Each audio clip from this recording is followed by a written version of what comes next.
개신교회는 사실은 교회력을 그렇게 중요하게 여기지는 않습니다. 그러나 또 우리가 교회력을 무시할 수도 없어요. 교회력으로 보면 오늘이 성령 강림주일입니다. 예수님께서 부활하신 후에 40일 동안 이 땅에 계셨어요. 그리고 40일 동안 계시다가 40일 후에 승천하시고 그리고 열흘 뒤에 성령님이 오셨습니다. 성령님이 오신 그날을 우리가 성령 강림이라고 합니다. 성령 강림에 대해서는 이게 이미 구약 성경 요엘서 2장에 예언이 되었었고요. 예수님도 요한복음 14장에 보면 예수님께서 친히 보혜사 성령님이 오실 것을 예고를 하셨습니다.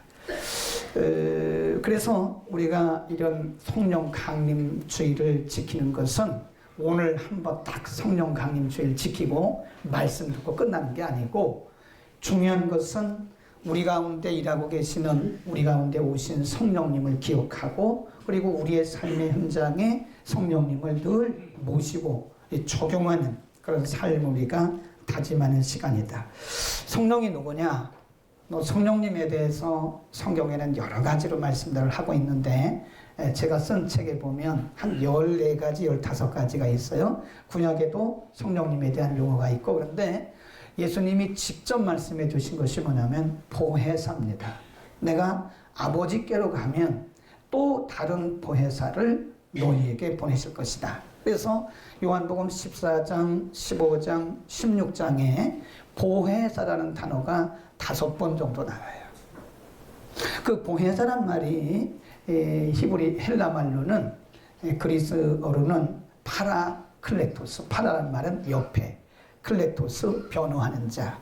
그래서 이 파라클레토스에 대해서 보혜사에 대해서 성경 번역이 영어 성경에서 여러 가지로 번역을 하고 있는데 어떤 번역에서는 lawyer, 그래서 변호자, comforter, 위로자, counselor, 상담자, teacher, 교사, 디렉터, 인도자 그렇게 여러 가지로 성령님에 대해서 보혜사 성령님에 대해서 명칭을 다양하게 이렇게 성경이 번역을 하고 있습니다.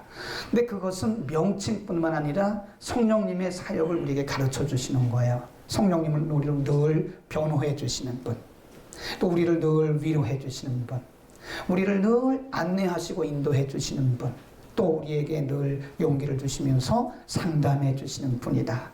그러니까 보혜사 성령님이 우리 가운데 오신 날, 그날을 우리가 이제 기념하는 것인데요. 네, 성령님이 그냥 그렇게 이름만 갖고 계신 분이 아닙니다. 성령님은 늘 일을 하세요. 우리가 그것을 성령의 사역 또는 성령의 역사, working of the Holy Spirit 그래요. ing를 붙여요. 성령님이 끊임없이 우리 가운데 일을 하고 계신 것이다. 사도행전은 성령의 사역을 기록한 책입니다. 그래서 우리가 사도행전의 영어 이름이 The Book of Acts 그래요. Acts란 말은 활동, 행동 그런 거잖아요. 그러니까 성령님이 활동한 사도행전 2장에 성령님이 강림하신 이후부터 28장 마지막 장까지 성령님의 역사를 쭉 기록했어요. 그 성령님의 역사의 히스토리예요. 그 성령님의 역사에 대한 역사다, 히스토리다 그렇게 보는데 성령님의 역사는 굉장히 다양합니다. 무궁무진한 거예요. 우리가 목요일날 저녁에 10몇 번에 걸쳐서 성령님의 사역에 대해서 쭉 말씀을 드렸어요. 근데 오늘 대표적인 성령님의 역사 하나가 뭐냐면 요한복음 14장 16절 17절을 우리 한번 펴보겠습니다. 요한복음 14장 16절 17절 예수님이 성령님의 오심을 예언을 하시면서 뭐라고 그러시냐 14장 16, 17 시작 내가 아버지께 구하겠으니 그가 또 다른 보혜사를 너희에게 주사 영원토록 너희와 함께 있게 하시리니 저는 진리의 영이라 세상은 능히 저를 받지도 못하나니 이는 저를 보지도 못하고 알지도 못함이라. 그러나 너희는 저를 아나니 저는 너희와 함께 거하시며 또 너희 속에 계시겠음이라 그랬어요. 너희와 함께 너희 안에 계시겠으며 거하시며. 그래서 이 거하신다는 말이 굉장히 중요한 표현입니다. 성령님이 여기서 너희 안에 너희와 함께 거하신다. 그 너희라고 하는 것은 제가 여러 번 설명을 했어요. 그 너희란 말은 구원받은 우리 각 사람의 인격을 얘기합니다. 그리고 그것은 구원받은 우리 각 사람의 삶의 현장을 얘기하는 거예요. 또 너희라고 하는 요 너희는 구원받은 사람들의 공동체인 교회를 의미하는 것이다. 그러니까 예수님이 성령님이 오실 것을 예언을 하시면서 오시면 그가 무슨 일을 할 것이냐? 너희 안에 계실 것이다. 너희와 함께 계실 것이다. 우리의 인격 가운데, 우리의 삶 가운데, 교회 공동체 안에 성령님이 늘 함께 하시고 그분이 역사하신다는 사실을 우리에게 말씀해 주는 거예요. 그러니까 엄밀히 말하면 이 교회는 성령 공동체예요. 우리가 에베소서를 교회론 그러거든요. 에베소 6장인데 1장부터 6장까지 한 장도 성령님에 대한 표현이 없는 적이 없어요. 1장부터. 그러니까 그걸 우리가 어떻게 적용해 볼 수 있냐면 교회는 성령님에 의해서 세워진 거예요. 성령님에 의해서 지금 운행되고 있는 거예요. 목사가 목회하지만 뒤에는 성령님이 계신 거예요. 여러분이 기도하고 섬기지만 내가 하고 여러분이 하시는 게 아니에요. 뒤에 성령님이 운행하시고 우리 가운데 계시면서 간섭하시고 개입하시는 것이다. 그래서 성령님을 빼놓고는 교회를 말할 수가 없고 성령님을 빼놓고는 사역을 말할 수가 없고 성령님을 빼놓고는 우리 인생이라든지 신앙생활을 말할 수가 없는 것이다. 아멘. 그러니까 성령님이 늘 그리고 우리가 indwelling이란 말 표현 in dwelling in 뭐뭐 안에 dwell 거주한다고 ing를 붙여요. 근데 indwelling of the Holy Spirit. 그러니까 성령님의 내주하심이라 그러는 거예요. 성령님이 우리 안에, 우리 인격 안에, 우리의 삶 가운데, 우리의 이 교회 공동체 가운데 성령님이 지금 계속해서 함께 하시고 일하시는 것을 믿기를 축원합니다. 그런데 이제 제가 오늘 말씀드리려고 하는 것은 성령님은 이렇게 객관적으로 공개적으로 주관적으로 우리 가운데 일을 하고 계시는데 중요한 것은 우리의 response, 우리의 반응입니다. 여기에 대해서 우리가 어떻게 리액션을 하냐, 어떤 반응을 보이는 게 중요합니다. 성령님이 우리 인격 가운데, 우리의 삶의 현장 가운데, 우리의 교회 가운데 꾸준히 거기 보면 영원토록이라는 말, 영원토록. 영원토록 너희와 함께 너희 안에 계신다고 그랬는데 성령님이 우리를 떠나신 적이 없어요. 떠나시지도 않아요. 근데 우리가 어때요? 기도할 때 성령을 주옵소서 하는 것은 의미를 잘 생각해야 돼요. 성령이 이미 와 계시는 거예요. 성령을 주옵소서 그 말은 성령 충만을 달라 그런 얘기지 이미 성령이 와 계시는데 어떻게 성령을 또 달라 그러냐고. 그러니까 우리의 그 표현이 우리가 기도하는 표현이 조금 어떻게 보면 잘 안 맞다 생각되어지는데 그것은 문자적으로는 안 맞지만 의미적으로 보면 그런 의미다. 아멘. 우리가 고린도전서 12장에 보면 성령으로 아니하고는 누구든지 예수를 주라 고백할 수 없다 그랬어요. 그러니까 예수님을 주로 믿는 자 속에는 이미 성령님이 오셔서 그 믿음을 주신 것이고 보증으로 우리 가운데 오신 거다 이겁니다. 근데 중요한 것은 이제 제가 말씀드리는 것은 working of the Holy Spirit, 성령님의 역사예요. 성령님이 내 인격 가운데 내 삶의 현장 가운데 오시고 우리 교회 가운데 역사하시는데 과연 우리 교회는 성령님의 역사에 대해서 어떻게 반응을 하느냐 이거예요. 그 믿음은 반응이에요.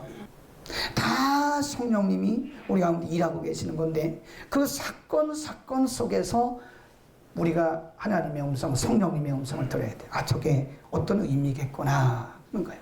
우리는 요즘에 우리 국가적인 여러 가지 문제들 보면서 나라를 욕하면 안 돼요. 대통령을 욕해도 안 돼요. 요즘에 어떤 분이 뭐 대통령 하야하라고 막 이래가지고 한계총이 지금 난리가 났어요. 그러니까 이분은 더 지금 힘이 나가지고 뭐라 그러냐면 나는 이제 청와대 앞에 가가지고 1인 시위를 하겠다. 대통령이 하야할 때까지. 그건 좀 심합니다. 제가 봐도 심합니다.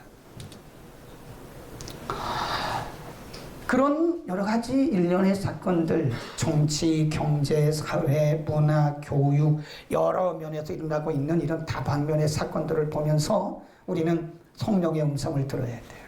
아멘. 보고도 모르면 안 된다니까. 저거는 성령님께서 지금 우리에게 이 민족 가운데 무슨 말씀을 하시는 거구나. 우리 교회 가운데 저 사건을 통해서 지금 무슨 말씀을 하시는구나. 우리의 지체를 통해서 그럼 다른 지체가 이런 어떤 위기를 만났을 때 그 지체의 문제가 아니에요. 그것이 우리 공동체 문제일 수도 있고 아니면 내게 주시는 하나님의 그 음성일 수도 있다. 하나님의 어떤 역사가 그 가운데 있을 수도 있다는 거예요. 우리는 성령님이 하시는 내 생각대로 사는 것이 아니라 성령님의 일하심에 민감할 수 있기를 축원합니다. 그러니까 아까 아나니아 삽비라 사건 말씀했잖아요. 아나니아 삽비라 사건은 이게 사건을 통해서 일하시는 말씀하시는 성령의 음성인 거예요. 성령님이 무슨 귀로 들려요? 만일 여러분이 성령의 음성을 귀로 들으려면 굉장히 위험한 겁니다. 성령님의 음성은 귀로 잘 오지가 않아요. 사건을 통해서 성령님이 우리에게 말씀하고 계시는 거예요.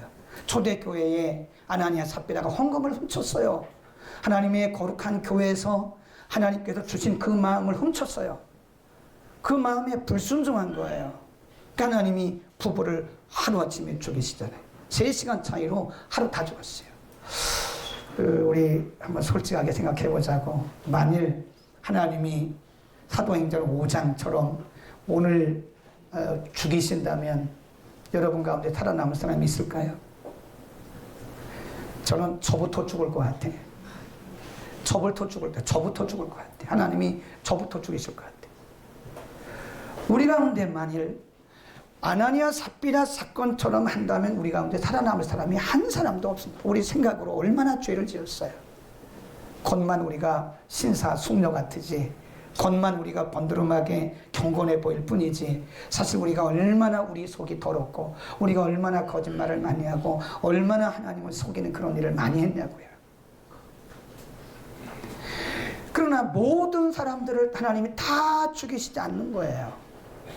샘플로 세우셨다고 그랬잖아요. 그걸 보고 우리가 깨달아야 돼요. 빨리 하나님의 음성을 들어야 돼요. 어떤 교회는 요즘에 막 소송에 걸렸어요. 우리나라 교회들, 많은 교회들이 지금 법정 다툼에 휘말리고 있습니다. 그런 동안에 많은 사람들이 교회를 떠나가서 가나안 피플, 이거 참 우리 시대의 비극입니다. 교회를 떠난 사람들이 100만 명입니다. 이 사람들이 지금 뭐 하고 있냐? 많이 방황하고 있어요.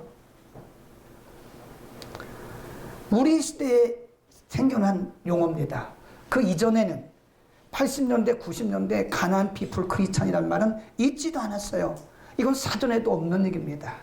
우리 시대의 비극입니다. 많은 사람들이 교회를 떠났어요. 그것은 그 사람들을 욕할 것이 아니라 교회가 그들을 내몰았던 어떤 이유도 있다는 거예요. 교회가 그런 모습을 보면서 우리 교회는 괜찮으니까 생각하면 안 된다고요. 하나님의 음성을 들어야 돼요. 하나님이 그런 가나안 피플들을 통해서 방황하고 있는 그런 크리스찬들을 통해서 하나님 지금 우리 한국교회에 뭘 말씀하시는가를 우리는 들어야 된다 이겁니다. 성령의 음성에 성령이 하신 일을 통해서 오늘 나에게 우리에게 말씀하시는 음성을 들을 수 있기를 축원합니다. 우리가 조금만 영적으로 민감하면요 성령님이 말씀하시는 거 다 듣습니다. 귀로 들으려고 그러니까 못 듣는 거지, 우리 영적 감각이 조금만 민감하면 지금 하나님이 무슨 일을 하고 계시는가를 다 느낄 수가 있다니까요. 느낄 수 있어요. 그 다음에 우리 오늘 안디옥 교회를 보면서 성령 공동체는요 하나님의 뜻을 분별해야 됩니다. 하나님의 뜻이 무엇인지를 우리는 늘 분별해야 돼요. 교회는 누구의 주장이 앞서서도 안 돼요. 교회는 누구의 압력이 가해도 안 돼요. 교회는 성령님을 통해서 하나님의 뜻을 알려고 했다. 제가 늘 얘기하잖아요. 현대 교회의 암적인 존재가 세속화입니다. 세속주의. 그러니까 기도 없는 사람들이 교회를 장악하고 있어요. 기도 안 하는 사람들이. 기도가 뭔지도 몰라요. 당회원들이 기도도 안 해요. 중직자들이 기도도 안 해요. 예배는 뭐 밥 먹듯이 빠져요. 그런 분들이 교회에 중직을 맡고 있으면 교회는요, 이게 교회라고 하는 공동체가 배가 엉뚱한 데로 흘러가 버리는 거예요. 네. 교회는 목사가 자기의 주장을 세워도 안 돼요. 어떤 특정한 사람이 자기의 주장과 생각을 주장해도 안 되는 거예요. 교회는 하나님의 뜻을, 성령의 원하시는가가 무엇인가를 우린 늘 하나님의 뜻을 알기 위해서 애써야 됩니다. 근데 그것이 뭐냐? 한번 봅시다. 안디옥 교회 사도행전 13장을 다시 갑니다. 사도행전 13장에 보면 안디옥 교회가 어떻게 하나님의 뜻을 구했나? 오늘 우리가 해야 할 부분입니다. 13장 1절 시작. 안디옥 교회에 선지자들과 교사들이 있으니 곧 바나바와 니게르라 하는 시몬과 구레네 사람 루기오와 분봉왕 헤롯의 젖동생 마나인과 사울이다. 거기까지. 근데 여기 이 여러 이름들이 쭉 나오잖아요. 근데 이분들의 혈통이 다 달라요. 이분들의 전직 종교가 다 달라요. 직업도 달라요. 근데 지금 안디옥 교회에 다양한 혈통과 다양한 전직과 다양한 신앙을 가진 사람들이 모였는데 이 중에서 이제 선교사를 뽑아서 파송을 해야 되거든요. 누구를 뽑을까? 오늘날 교회 같으면 어떻게 했을까요? 회의를 했을 거예요. 이 회의는, 기도 없는 회의는 위험하다는 사실을 알아야 됩니다. 우리가 기도하지 않고 회의만 하잖아요. 그럼 교회는요, 완전히 인본주의로 흘러갑니다. 저는 회의를, 오늘도 우리가 당회를 했지만 우리 당회 오래 하지 않습니다. 회의가 잘못하면, 기도 없는 회의는 하나님의 뜻을 거부하고 하나님의 뜻과 정반대로 갈 수 있어요. 지금 누구를 안디옥 교회가 처음으로 선교사로 파송할 것인가? 거기 다양한, 거기 혈통도 다양하고 전직도 다양하고 직분도 다양하고 신분도 다양한 사람들이 있는데 과연 누구를 뽑을 것인가? 안디옥 교회는 어떻게 했는가? 2절 시작. 옳지. 금식을 했다는 거예요. 하나님의 뜻이 무엇이한지를 알기를 위해서 금식하고, 성령이 가라사대 내가 불러시키는 일을 위하여 하나님과 바나바와 사울을 따로 세우라 하시니 3절 시작. 이에 금식하여 뭐하고? 기도하고. 그러니까 이 교회가 성령의 음성을 듣기 위해서는, 하나님의 뜻을 깨닫기 위해서는 금식과 기도가 이게 필수라는 거예요. 필수.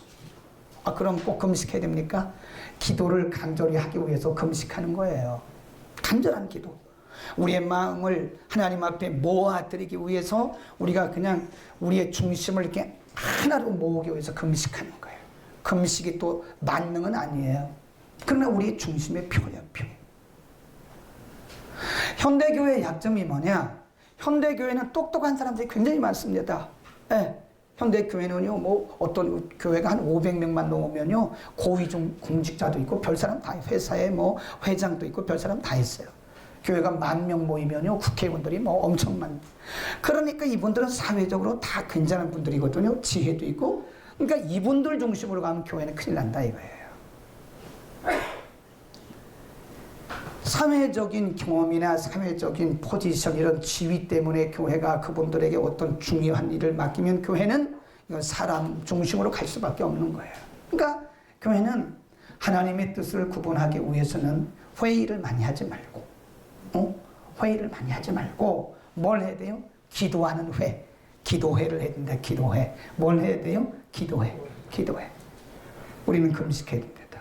하나님의 뜻을 알기 위해서 우리는 기도해야 됩니다. 그래서 우리는 기도한 그룹이 많아져야 돼요. 아멘. 그래서 우리가 찬양대도 연습할 때 보면 기도하고 하더라고. 이 김요한 지휘자가 잘하는 거예요. 그냥 음악적인 기교만 하는 것은 저는 원치도 않습니다. 그거 우리가 하면 얼마나 잘하겠어. 기교 부리려고 하지 말고 하나님 앞에 기도하고, 재직원들도, 여전도회도, 교사들도, 우리 중직들도 다 하나님 앞에 기도하면서 주의 뜻이 뭔가를 알고 그 뜻대로 우리가 행하면 하나님이 이 마지막 때 우리 교회를 얼마나 기뻐하시고, 우리 교회는 무슨 교회라고 그랬어요? 사랑장로교회래. 그거 누가 몰라요. 이게 잘 안 맞아. 우리 교회는 무슨 교회라고 그랬어요? 에? 그렇지. 우리 교회는 무슨 교회? 샘플교회. 작지만 우리는 우리 시대의 샘플교회를 이루어야 돼요. 네, 제가 요즘에 기도하면서 사역의 어떤 용어를 하나님이 지혜를 주셨어요. 저는 어떤 일을 할 때 기도하고 합니다. 그리고 다 노트에 써요. 그 주님이 주시는 지혜를 가지고 하는데 그 단어를 영어로 convergence라고 그래요. convergence. 융합. 근데 그 단어를 가지고 이제 뭔가를 하나 만들었는데 오늘 아침에 어떤 분이 이름 되면 다 알아요. 우리 교계 어르신인데 우리 교계에 일치운동 하죠. 한기총이 저렇게 엉터리라고 하고 막 한교회도 힘도 못 내고 막 이러니까 어쨌든 한국교회가 새로운 어떤 힘을 내야 되겠다. 그래서 이제 어떤 운동을 하려고 한대. 그분이 이름 되면 다 아시는 분인데, 근데 그분이 제가 사용한 그 융합이란 말을 쓰신다고 오늘 로얄티를 안 내도 되겠냐고 아침에 일찍 새벽에 문자가 왔어요. 목사님이 그 기도하면서 얻었다고 하는 융합, convergence라고 하는 단어를 내가 쓰려고 하는데 써도 되겠습니까? 마음대로 쓰시라고. 마음껏 쓰시라고. 그리고 로얄티를 내시라고. 마음껏 쓰시고 로얄티를 내시라고. 우리는 작지만 영향력을 끼친, 그래서 기도하고 금식하고 하나님의 뜻을 찾아서 행함으로써 우리 교회가 이 시대 하나님의 마음을 정말 흡족해 하고 하나님 보시기에 좋다, 하나님 보시면서 참 좋다라고 칭찬하시고, 또 우리를 보고 많은 사람들이 우리를 벤치마킹 해가는, 이야 좀 멋있다, 아멘.